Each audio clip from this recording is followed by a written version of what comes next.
barakaatu daawadayaal ku soo dhawaada channelka xaqiiq joog oo markasta inoo wadaagaya xaqiiqooyinkii ugu dambeeyay iyo wararkii ugu dambeeyay ee Soomaaliya iyo caalamkama fadlan haddii aad nagu cusub tahay subscribe sar channelka si aad ula socotid wararkii ugu dambeeyay ee caalamka. howlgalka midowga Afrika ee AMISOM ayaa war ka soo saaray dilka gudaha xalana loogu geystay Almas Elman Ahmed oo ahayd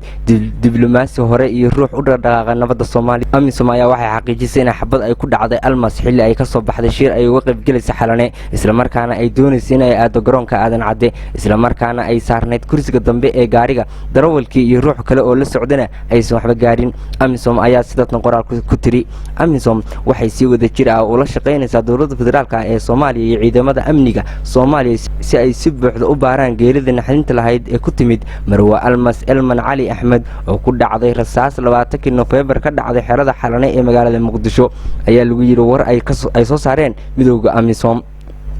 dilka loo geystay Almas Elman ayaa shaki badan abuurtay waxaana la isweydiinaya sida ay u dhacday